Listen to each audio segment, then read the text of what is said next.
What barbecue fails have you had?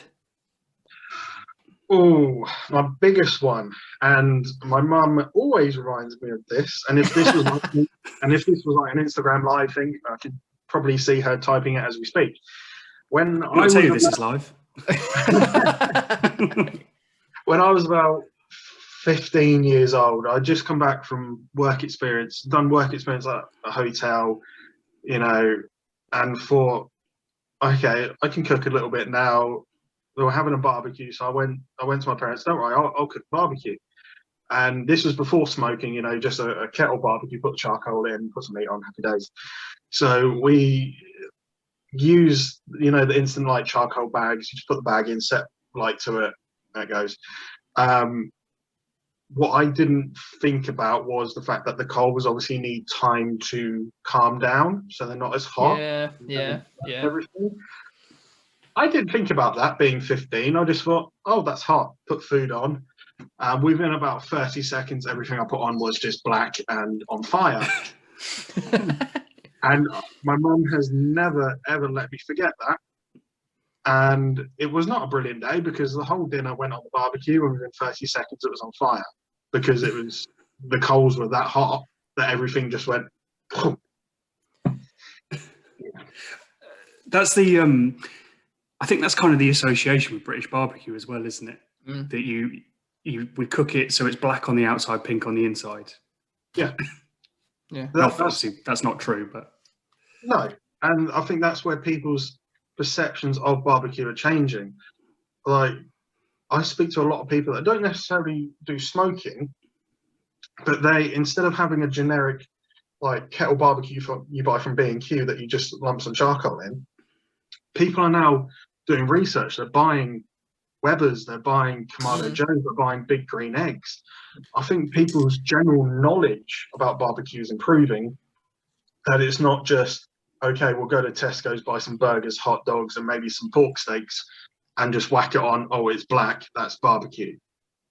I think generally people's knowledge of barbecue is improving. Whether it might not be smoking, but just cooking outside, especially over the lockdowns and things like that. I think generally people's perceptions and almost stigma about barbecue is improving. Do you know what? For me, particularly with British barbecue, it's the understanding that these things take time. So I'm the person who asks people about their barbecue fails because I learn from that. That's just me. That's how I learn. But I always think it's unfair without talking about any of my fails. And I have a number of them. We could do this podcast, 400 episodes, and I'd have one for every episode. But part of what you've talked about there at the age of 15 is that misunderstanding of timing as well as the coals. So something that I did was we had the in-laws were coming over and I was like, right, I'm going to do a brisket. I've done a brisket once before and it worked out fantastically. I know the temperatures that I need to hit at different times, etc. So I know it's going to roughly take the size of meat I had. I thought it was going to take 6 hours. And then I know I needed to allow at least kind of 2 hours resting for what I wanted at the time. You can't do that with brisket because you can't assume there's not going to be a drop in temperature. It's not going to stall at all.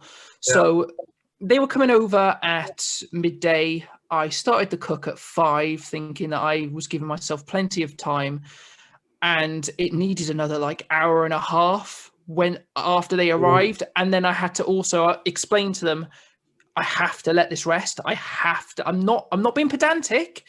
This is not going to be an enjoyable experience for anyone if I don't let it rest.